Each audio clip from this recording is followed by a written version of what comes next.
Madame, monsieur, bonsoir, bienvenue dans ce journal. Voici ce qui domine l'actualité ce soir. Promouvoir l'égalité et donner aux femmes une place de choix dans la société. La Côte d'Ivoire fait le point des acquis et les défis à relever. Les femmes rassemblées ce samedi à Dimokro pour célébrer le 8 mars avec la première dame Dominique Ouattara.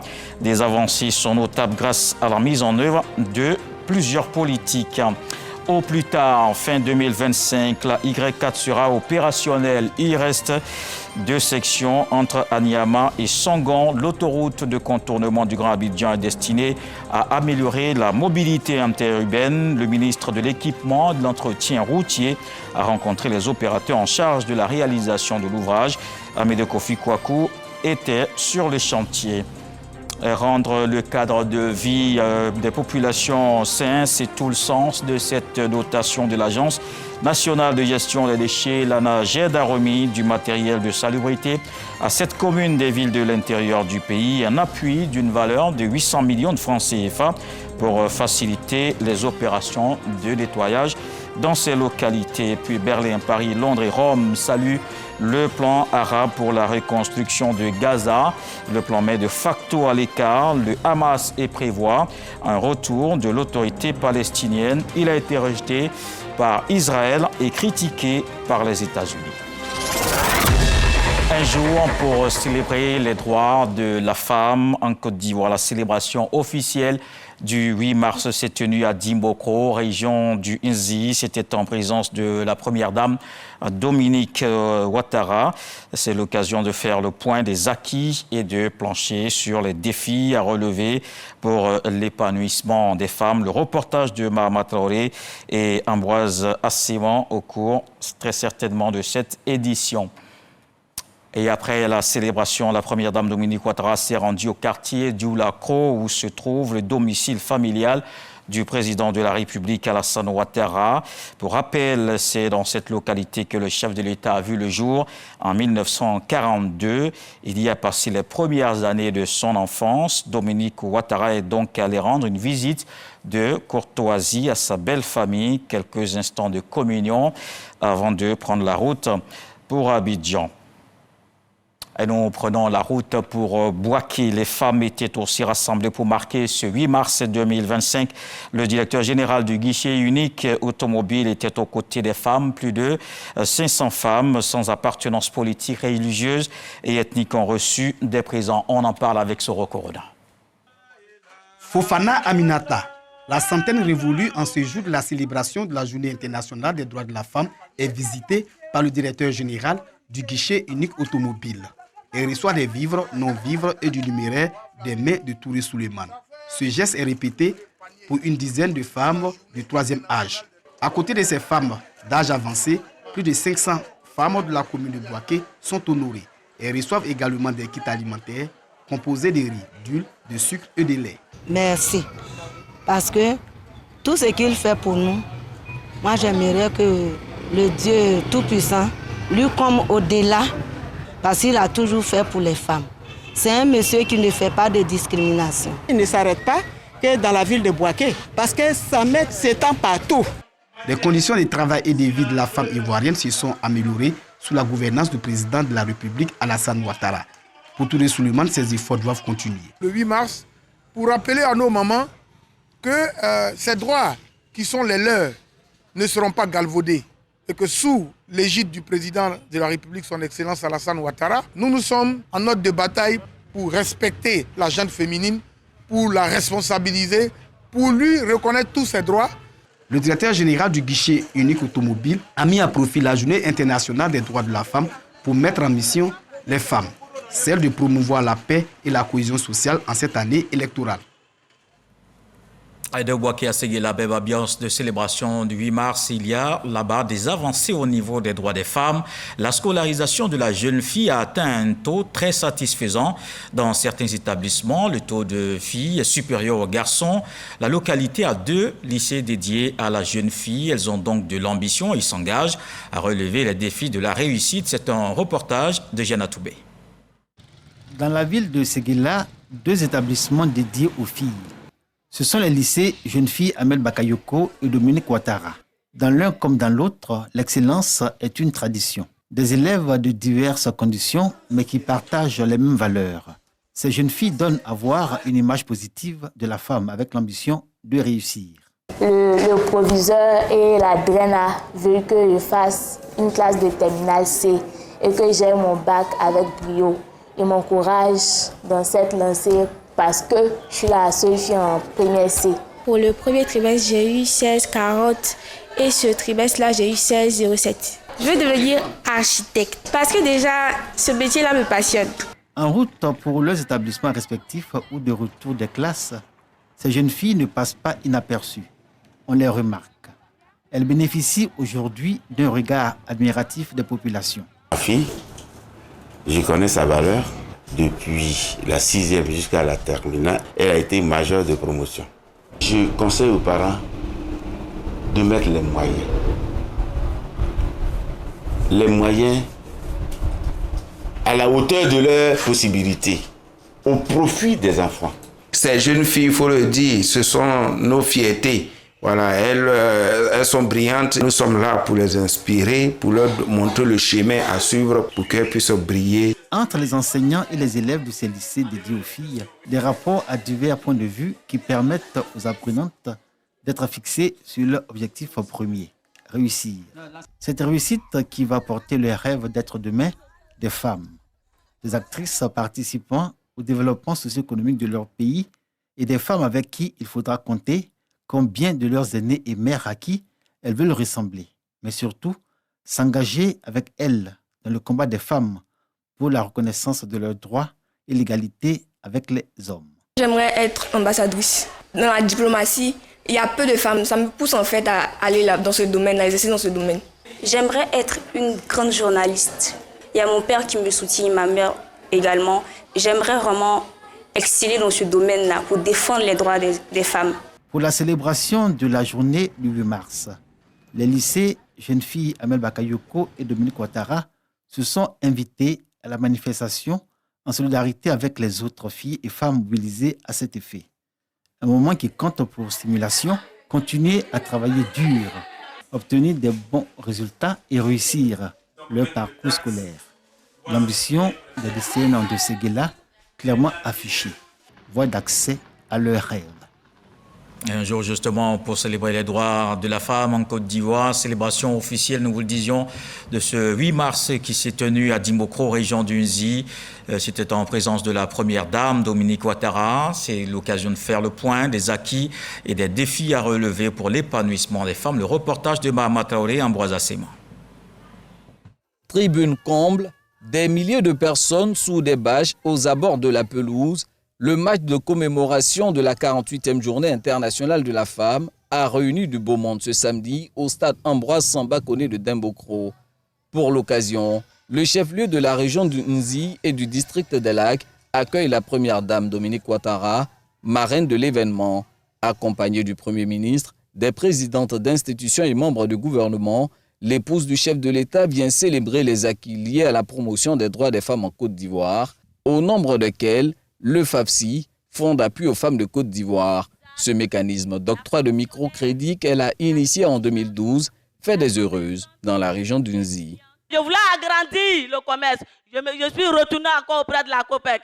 J'ai dit, est-ce que je pouvais avoir le fonds FAFSI de maman Dominique Ouattara? On dit oui. On m'a donné 300 000 francs. Et tenez-vous bien, avec les 300 000 francs, au lieu de 2 tricites par semaine, maintenant je vais passer à 5 tricites par semaine, quand la demande était très forte. En état record, on a remboursé les 300 000. Aujourd'hui, je suis à mon 3e prêt de 500 000 francs.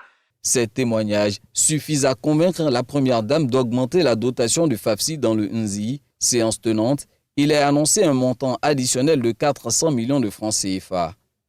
Tout ce chemin parcouru en 13 ans a permis à des milliers de femmes de sortir de la précarité, de maintenir et de soutenir leur foyer et surtout de faire émerger en elles un esprit d'entrepreneuriat. Les populations de la commune, de la région et du district vous sont reconnaissantes et vous témoignent leur admiration à travers cette forte mobilisation que vous observez. Elles vous disent encore merci Merci d'être toujours à leur côté et de leur procurer du bonheur et surtout de leur dire que tout est possible. Principale articulation de cette cérémonie, le défilé.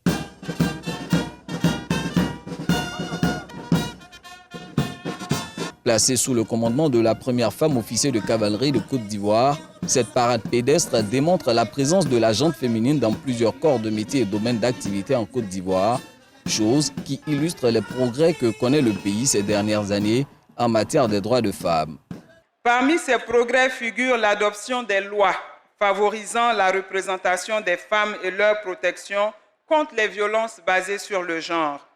Une amélioration notable de l'accès à l'éducation, avec un taux brut de scolarisation des filles dépassant 105% en 2023. Le renforcement de l'autonomisation économique à travers plusieurs fonds. Je salue la Côte d'Ivoire pour ses réalisations en matière de développement inclusif et de promotion de l'égalité des sexes. Grâce à ces efforts, le pays est classé premier pays africain dans la lutte contre les discriminations à l'égard des femmes et des filles, selon le rapport de l'OCDE sur l'indice Institutions sociales et égalité de genre publié en 2024. Quand elle prend la parole, Dominique Ouattara insiste sur la nécessité des défis à relever pour le plein épanouissement des femmes de Côte d'Ivoire. Nous devons ensemble redoubler d'efforts pour promouvoir l'autonomisation des femmes, favoriser l'entrepreneuriat féminin et développer l'accès aux nouvelles technologies et à la formation. Nous devons aussi poursuivre la lutte contre les violences basées sur le genre jusque dans les hameaux les plus reculés. C'est l'occasion pour moi de lancer un appel à toutes les parties prenantes, notamment les organisations du système des Nations Unies, les membres de la société civile, le gouvernement et tous nos partenaires à mener davantage d'actions en faveur de la promotion des droits des femmes. Et c'est de cette façon que nous pourrons contribuer efficacement à bâtir un avenir meilleur pour nos sœurs et pour nos filles. Pour terminer, je félicite toutes mes sœurs pour le courage et l'engagement qu'elles mettent au développement de la Côte d'Ivoire. Les femmes sont un moteur essentiel de la transformation sociale et économique de nos sociétés.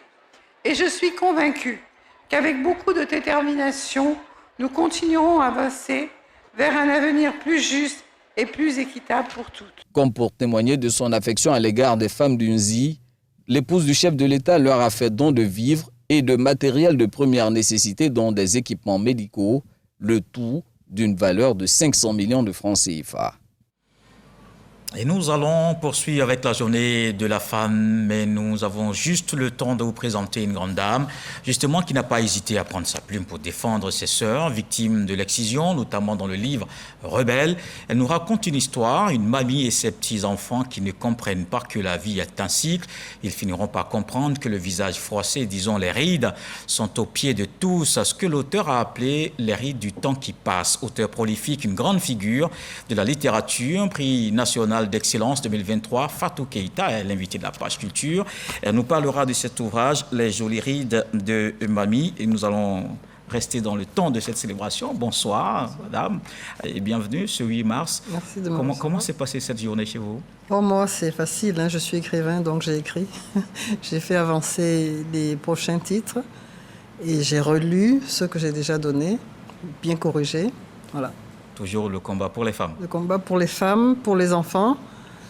Oui, évidemment pour les femmes, c'est sûr. Alors, nous allons en parler plus largement, surtout avec cet ouvrage, Les jolies rides de Mamie. Le temps de poursuivre l'actualité qui est d'ailleurs marquée par cette célébration du 8 mars. Allons à la maison du parti à Cocody. Les femmes du PDCI ont célébré la journée internationale des droits de la femme. Le président Tidjane Thiam et plusieurs cadres du parti ont assisté à l'événement. Ils ont exprimé leur volonté de contribuer au combat politique et au développement du pays. Elles ont reçu les encouragements de leur président, Moussa Konaté, Adama Sangari. Jour des fêtes à la maison du parti. Les militantes du PDCI-RDA sont à l'honneur ce jour. Elles se sont mobilisées pour la commémoration de la journée internationale des droits de la femme, en présence du président Tidjane Thiam. Nous, militantes du PDCI-RDA, vous réitérons notre gratitude pour les efforts déployés pour la promotion de l'égalité du genre et souhaitons faire entendre notre voix afin que le combat pour les droits des femmes reste au cœur des priorités de notre pays. Il me plaît de vous rassurer sur la disponibilité des femmes du PDCI-RDA à vous accompagner dans toutes vos actions. Nous tenons à vous réaffirmer notre détermination à jouer franchement, avec courage, notre partition. Autonomisation, égalité sociale et engagement politique. Pour le président du PDCI-RDA, chaque femme compte pour le développement et le rayonnement du pays. Je vous invite donc à poursuivre vos efforts pour mobiliser, pour sensibiliser, pour fédérer autour de nos idéaux, les idéaux du parti de paix et de justice. Ensemble, nous devons nous assurer que chaque femme ivoirienne se sente concernée par notre projet politique et qu'elle voit en nous un parti porteur de solutions à leurs problèmes. Notre parti, fidèle à ses valeurs de justice sociale, d'équité et de progrès, s'engage résolument, sous ma présidence, à promouvoir une plus grande participation des femmes à la vie politique et économique. Car nous savons que lorsqu'une femme s'élève, c'est toute une nation qui progresse. À cette célébration dédiée au respect des droits des femmes, le PDCI-RDA honore certaines militantes pour leur dévouement. Elles sont faites chevaliers, officiers et commandeurs dans l'ordre du mérite du bélier. Et dans l'actualité politique également, ce soir, le coordonnateur de l'Union des jeunes du RHDP à Djamé a été investi, mobilisé et organisé la jeunesse pour la présidentielle d'octobre. C'est la mission que se fixe le nouveau président. On en parle avec nous, Sangaré. Pour la conduite des activités politiques de la jeunesse d'Agamé, le RHDP s'appuie sur Abdoul Kader Sissé. Le président de l'Union des jeunes du RHDP d'Agamé est officiellement installé. Le message est clair, c'est que tous les jeunes du parti doivent se constituer en directeur de campagne. Notre candidat, c'est le président Alassane Ouattara, et chacun devra parcourir tous les hameaux pour aller passer ce message. Nous allons rapidement récupérer le maximum de jeunes qui sont pessimistes pour qu'ils puissent intégrer le parti, parce que notre objectif, c'est de rendre tous les jeunes militants, parce qu'au RHDP, nous avons des valeurs, et ces valeurs-là, c'est bien qu'on puisse les apprendre à ces jeunes-là, pour que ces jeunes-là puissent vraiment être des fiertés pour le pays. Dans cet élan, la jeunesse du parti bénéficie du soutien des cadres du parti. Sachez que vous ne serez pas seul dans cette mission. Vous pouvez compter sur notre soutien, ma personne, les membres du conseil municipal et tous les leaders de notre parti. Les jeunes du RHDP prévoient une grande réunion de mobilisation dans les prochains jours. Et au niveau de la défense, demain démarre un exercice militaire dans la région de San Pedro. Je propose justement le communiqué de l'état-major avec Moussa Konaté. Du dimanche 9 au jeudi 13 mars 2025, les forces armées de Côte d'Ivoire et les armées françaises mèneront conjointement un exercice militaire dans la région de San Pedro. Cette manœuvre amphibie s'inscrit dans le cadre du partenariat militaire opérationnel entre les deux armées, réalisé conformément au programme de préparation et d'entraînement des forces armées de Côte d'Ivoire. Cet exercice mettra en œuvre des navires de guerre, des aéronefs militaires, des embarcations et des drones. De même, des coups de feu et des explosions seront entendus. L'état-major général des armées présente ses excuses aux usagers du plan d'eau et aux populations de la région de San Pedro pour les éventuels désagréments, tout en s'engageant à en réduire l'impact. La Y4 doit être entièrement opérationnelle au plus tard fin 2025. Le ministre de l'Équipement et de l'Entretien routier l'a fait savoir aux constructeurs de l'ouvrage. L'autoroute de contournement du Grand Abidjan est destinée à améliorer la mobilité interurbaine. Amédée Kofi Kwaku a pu s'imprégner ce jeudi de l'état d'avancement des travaux. Il reste 2 sections entre Anyama et Songon. Léon Brou. Anyama, à quelques encablures de la morgue de la commune. 3 mois pour construire ce pont qui prolonge l'autoroute de contournement d'Abidjan par-dessus les rails et la ligne du métro d'Abidjan. Sur le chantier, le ministre de l'Entretien routier annonce de nouvelles déviations. 2 sortes de déviations. Pour ceux qui veulent aller vers Adzopé, iront sur la droite pour traverser la ville d'Anyama, soit pour sortir au petit séminaire ou pour sortir plus loin. Pour ceux qui veulent aller entre Ndotré et le stade d'Anyama peuvent aller aussi sur la gauche, passer par Agripac, sortir par le pont de Ndotré. Cap sur la section 2 de la Y4, 13 km entre Bimpé et l'autoroute du Nord. Les travaux réalisés à 80% et à 48% sur la section 3 de l'autoroute du Nord à Songon. Au point critique et autres ouvrages en construction, comme ici à l'échangeur de l'autoroute du Nord, des escales. Amédée Kouakou s'accorde avec les entreprises sur le respect des cahiers de charges. L'entreprise a obtenu le marché en mettant des coûts qui aujourd'hui ne veut pas appliquer ces coûts-là. Bon, donc, si nous accédons à sa demande, évidemment, le coût de l'ouvrage va augmenter. Mais la chose importante, c'est qu'on est en discussion. On va trouver donc un terrain d'entente. Parce que cette voie, le président l'a prévu, ça rend un service énorme. Vouloir éviter tout le centre d'Abidjan, c'est extrêmement important. Il faut que ces travaux aillent vite. Objectif, qualité de l'ouvrage et surtout livraison à temps de la Y4, fin 2025 au plus tard. Autre chantier, la passerelle de l'église Saint-Bernard au kilomètre 17. Amédée Kouakou annonce la fin des travaux dans 2 semaines et la construction de 6 ouvrages additionnels pour permettre aux riverains de traverser en toute sécurité l'autoroute Abidjan-Dabo. Dans ce développement des infrastructures, il faut aussi un cadre de vie sain pour les populations. L'Agence nationale de gestion des déchets a remis du matériel de salubrité à 7 communes de l'intérieur du pays. C'est d'une valeur de 800 millions de francs CFA. Une initiative évidemment saluée par les bénéficiaires. On le voit avec Grace Kando. 7 communes des villes de l'intérieur reçoivent du matériel de salubrité composé de remorques, de tracteurs, de débroussailleuses, de tricycles et d'autres équipements de salubrité, d'une valeur de plus de 800 millions de francs CFA. Il s'agit entre autres de Zoukoubé, Djebonois, Koro et Grabo. Cette initiative de l'Agence nationale de gestion des déchets vise à améliorer le cadre de vie des populations concernées. On en avait activement besoin. Nous avons encore été heureux tout à l'heure quand on nous a dit qu'il y aurait un renforcement de capacité de tous les utilisateurs de ce matériel-là. Alors nous disons que revenez à Bogué dans quelques mois et vous verrez ce qu'on aura fait. Merci pour ce grand geste et merci aussi au gouvernement qui a pensé aux communes de l'intérieur.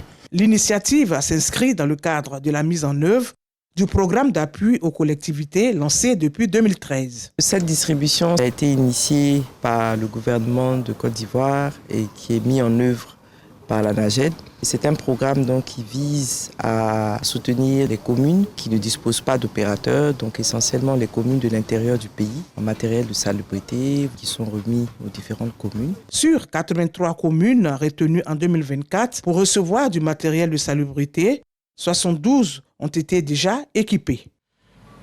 Au niveau de la recherche scientifique, 12 projets ont bénéficié d'un financement du Fonds pour la science, la technologie et l'innovation à hauteur de 540 millions de francs CFA. La mise en œuvre de cet appel à projet vise à renforcer le leadership des universités et grandes écoles publiques. Le ministre de l'Enseignement supérieur et de la Recherche scientifique, Adama Diawara, a présidé la cérémonie de présentation des résultats. En religion, l'archidiocèse de Korogo enregistre un nouvel archevêque. Monseigneur Armand Koné a été nommé ce vendredi par le pape François. Il était précédemment vicaire général du diocèse. Né le 29 juillet 1969 à Kouto, Monseigneur Armand Koné a été ordonné prêtre le 11 décembre 2008. L'ordination et la prise de possession canonique auront lieu le samedi 5 avril à la cathédrale Saint-Jean-Baptiste de Korogo. Information rapportée par Grace Kando. Et puis dans le reste de l'actualité, Berlin, Paris, Londres et Rome saluent le plan arabe pour la reconstruction de Gaza. L'initiative arabe se veut une réponse à celle du président américain Donald Trump de prendre le contrôle du territoire palestinien. Le plan met de facto à l'écart le Hamas et prévoit un retour de l'autorité palestinienne chassée du territoire en 2007 par le mouvement islamiste palestinien. Il a toutefois été rejeté par Israël et critiqué par les États-Unis. Voici maintenant la page culture.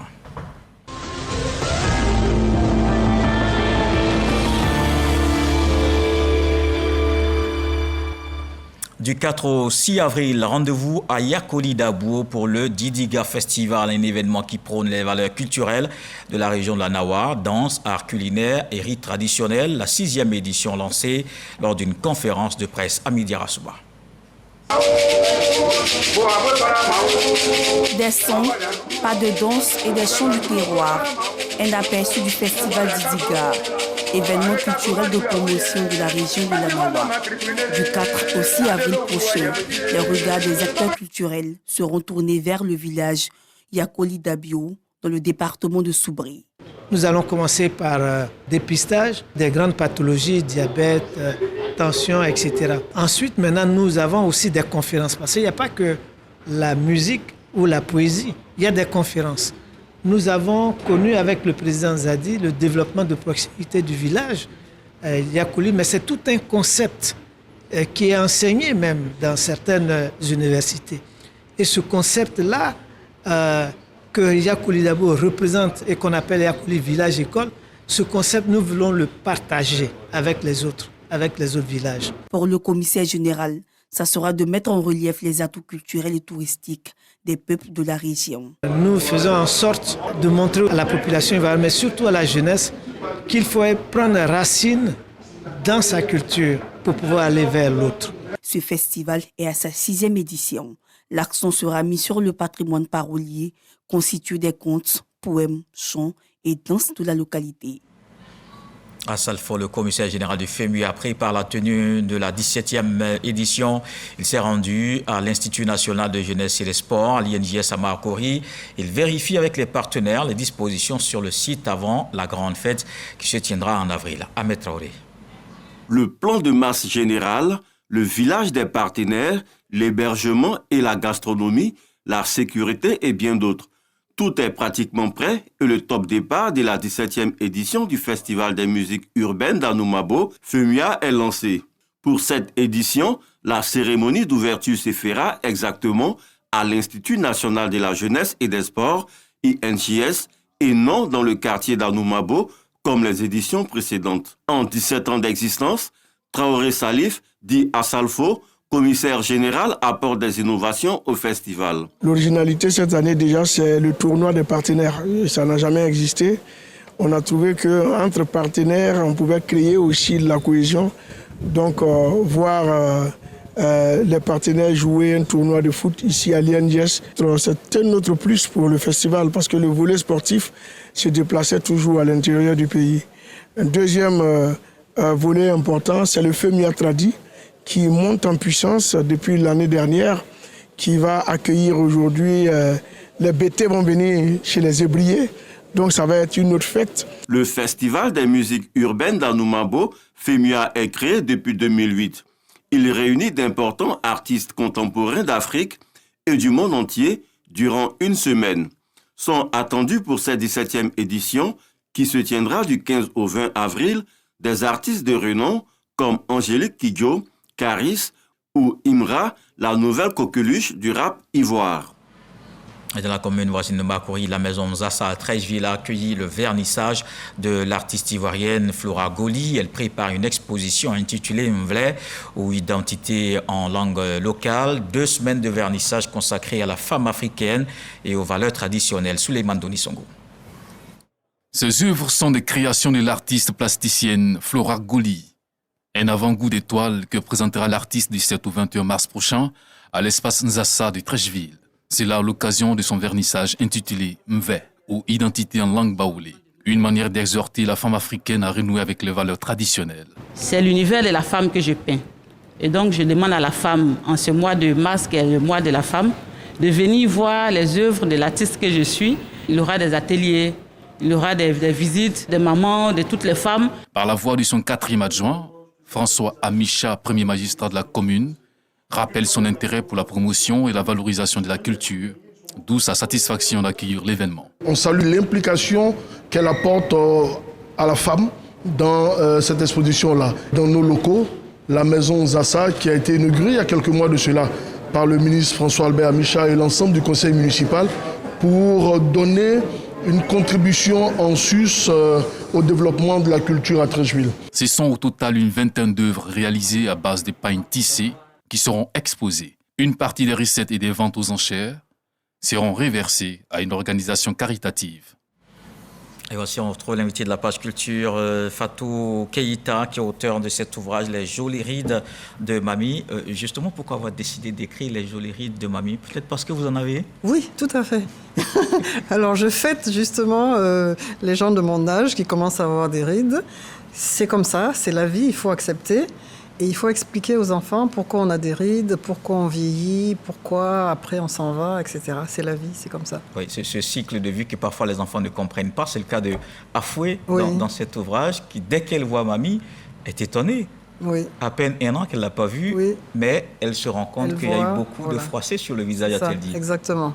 Et bon, c'est expliquer aux enfants que le temps passe et que plus le temps passe, plus le corps s'affaiblit et on vieillit. Ça, c'est le cycle de la vie. Il faut que les enfants le comprennent. Moi, je pense que, bon, il y en a qui sont frileux pour parler du grand départ, parler de la mort, etc. aux enfants. Moi, je pense que les enfants doivent rencontrer cet événement-là de temps en temps, pas tout le temps, mais de temps en temps, dans des livres qui leur sont destinés. Ça leur explique un peu que, ma foi, quand on est vieux, eh bien, on est sur le départ souvent et que ça fait partie de la vie. C'est difficile, mais il faut l'accepter, il faut s'en accommoder. On ne peut pas faire autrement, c'est comme ça, c'est le cycle de la vie. Mais quand Mamie a expliqué cela à Afoué, la petite Afoué, elle n'était pas d'accord. Elle a dit qu'elle allait partir avec Mamie. Oui, qu'elle veut partir avec Mamie. Évidemment, bon, elle est ne sait très pas ce que jeune. c'est. Non, elle ne sait pas exactement. Bon, j'essaye quand même de ne pas choquer les enfants, de parler de façon assez édulcorée, assez gentille, pour ne pas choquer les enfants. Mais je pense que ça peut aider. J'ai une maman qui m'a dit, mon fils, quand je lui ai lu l'histoire, il était ravi parce qu'il s'est rendu compte que lui qui avait perdu une autre de ses grand-mères, de savoir qu'elle allait être heureuse, etc. Et puis que, ma foi, ça va arriver à tout le monde et qu'on ne peut pas vivre éternellement. Si on vit éternellement, mais mon Dieu, le monde il n'y aura plus de place pour quoi que ce soit. Voilà. D'accord. Les jolies rides de Mamie, lues pour vous par Marina Manzan et Godefroy Okambawa. On se retrouve juste après pour la suite. Les enfants ont une vision spontanée et souvent naïve du vieillissement. Ils observent les changements physiques sans filtre et posent des questions sincères. L'ouvrage des jolies rides de Mamie de Fatou Keïta, auteur de plusieurs ouvrages, met en lumière cette curiosité naturelle et la manière dont les aînés peuvent y répondre avec tendresse et pédagogie. Au-delà des rides et du vieillissement, une grand-mère incarne un lien précieux entre le passé et le présent. Elle transmet des valeurs, des traditions, des contes et une sagesse qui ne s'apprend pas dans les livres. L'auteur souligne ainsi le rôle des aînés dans la construction de l'identité des plus jeunes. Dans certaines sociétés, la vieillesse est perçue négativement, alors que dans d'autres, elle est un signe de sagesse et d'expérience. L'ouvrage invite à voir la vieillesse non comme une déchéance, mais comme une étape noble de la vie où chaque ride compte et raconte une histoire. Alors justement, cet ouvrage, les jolies rides de Mamie, me rappelle un autre ouvrage, Une Mamie à la mode. Ah oui, c'est oui. votre ouvrage. Oui, tout et pourquoi à fait. j'ai cette impression? J'ai l'impression, moi, que c'est la vieillesse, vous la concevez comme une autre jeunesse, finalement. Pourquoi pas, oui, on peut comprendre ça comme ça. Mais c'est vraiment apprendre aux enfants qu'il y a un cycle. On est bébé, on est enfant, on est ado, et puis ensuite on fait partie des adultes, et puis après on fait partie des vieux. C'est comme ça. Il faut s'approprier de cette notion-là pour peut-être être moins choqué le jour où il y a un départ. Il y en a toujours. Les enfants, ils sont là. Ouais, on l'a vu dans l'élément de Godefroy tout à l'heure. Il y a surtout ce que le petit Amadou avait ressenti quand Mamie essayait d'expliquer pourquoi il y avait les rides sur le visage et que c'était le poids de la fatigue et des travaux. Petit Amadou qui dit, mais tiens, alors là, moi je ne travaille plus. Mais c'est en fait révélateur de la peur de la vieillesse. Est-ce que vous pensez que certaines personnes ont peur de la vieillesse? Ah oui, sûrement. Il y a des gens qui ont peur. Et je pense que chez nous, quand même, c'est mieux accepté en Afrique. On accepte mieux la vieillesse que dans les pays occidentaux, je crois. Hein. Là-bas, moi, je me souviens d'une jeune femme qui avait à peu près le même âge que moi et qui me téléphonait, qui me disait « Mais dis donc, moi, je me sens vieillir, je vois mes rides et tout ça. » Je dis « Mais oui, mais il faut accepter, tu n'y peux rien. » Donc, bon, aller se faire opérer, etc., ça sert à rien. C'est le cycle de la vie, c'est comme ça, tout le monde va passer par là. On ne va pas se plaindre de vieillir, alors qu'il y a des gens qui meurent jeunes. Donc, si on a des rides, on dit merci. Ce sont les rides du temps qui passe. C'est ça. Comment vous l'expliquez? Cette expression vient de vous. Oui, tout à fait. Mais c'est le temps qui passe. Au fur et à mesure que les années passent, le visage se marque de rides. Quand on rit beaucoup, on aura des rides symptomatiques du sourire. Quand on fronce tout le temps les sourcils, on aura les rides du lion qui sont des traits verticaux etc. Donc, ça dit aussi ce qu'on a été quand on était jeune, je crois, la façon dont on se ride. Mais toujours est-il qu'il faut rire et sourire. Là. Oui, tout à fait. Ça fait du bien. Oui, ça fait du bien. Pour soi-même et pour les autres. Et ça donne de jolies rides. Voilà. On sourit. Comme pour mamie. Voilà, exactement. En évoquant la question, c'est aussi une sorte d'exhortation des plus jeunes, apporter assistance, céder sa place dans le bus, pousser le caddie dans le supermarché, etc. C'est en fait des leçons que vous essayez de passer. Oui, savoir que les vieux, ils deviennent plus fragiles et donc il faut, comme vous le dites, pouvoir leur venir en aide pour ceci, pour cela. Et même le fait de parler avec eux. Souvent, quand on regarde dans les pays occidentaux, les vieux se retrouvent seuls, très seuls. Il n'y a pas la famille autour. Bon, chez nous, c'est quand même un peu différent. Il y a la famille, il y a les enfants qui viennent jouer avec leurs grands-parents et tout. Et donc, ça leur fait vivre une belle vieillesse. Alors, parlons justement de l'actualité. Cette plume que vous mettez engagée en faveur de la femme. D'ailleurs, vous avez écrit Rebelle, cet ouvrage, disons majeur, parce que cela vous a permis de défendre davantage les femmes victimes de l'excision. Est-ce que ce 8 mars, aujourd'hui, vous avez l'impression que les lignes ont bougé en ce qui concerne les droits de la femme? Je pense que les lignes ont bien bougé. On retrouve les femmes dans tous les métiers. Les femmes s'imposent de plus en plus. Moi, j'ai un regret quand même par rapport aux femmes, en tout cas à ce qui se passe en Côte d'Ivoire et dans d'autres pays aussi. C'est le fait pour les femmes, excusez-moi, ça va peut-être choquer, mais qui se fassent grossir les fesses, qui dansent avec les fesses, etc.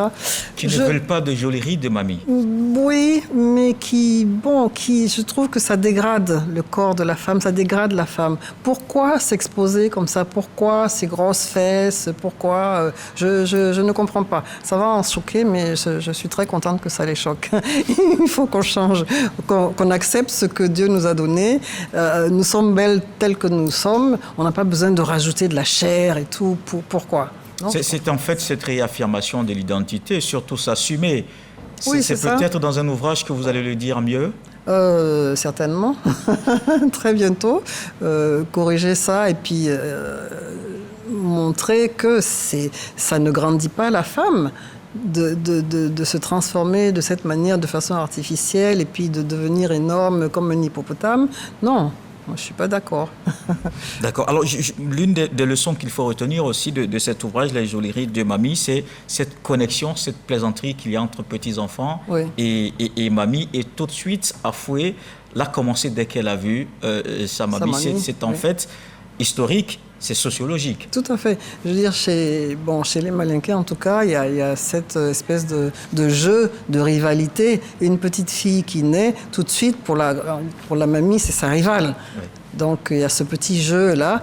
Et quand c'est un garçon, c'est son mari. Bon, mais je dois dire qu'à travers ces explications-là aussi, on voit quand même que il y a cette notion de supériorité de l'homme. Même quand une femme accouche, quand elle fait un bébé, on la félicite. « Ah, toi, tu as eu un garçon, etc. C'est mon mari et tout. Puis, oh, toi, tu n'as fait qu'une fille. C'est une rivale. » C'est un jeu. Mais je pense que ça a quand même changé. C'est un jeu. Non, on joue toujours avec ces termes-là. C'est un jeu. Hein. Mais il faut comprendre qu'en dessous, quand même, il y a qu'un bébé garçon, c'est quand même mieux qu'un bébé fille. Un bébé est un bébé. Oui. Retenons cela, c'est encore mieux. Merci. Oui. Merci Fatou Keïta, invité de la page culture, Les jolies rides de Mamie, un ouvrage justement pour nous expliquer comment le cycle de la vie est composé. Merci. Merci l'invité de la page culture. Et ce journal donc est terminé. Merci de l'avoir suivi. Retour de l'actualité 23h ce soir. Le sage nous apprend que le coq n'est pas fatigué de porter ses ergots. Dieu le voulant, on se retrouve demain.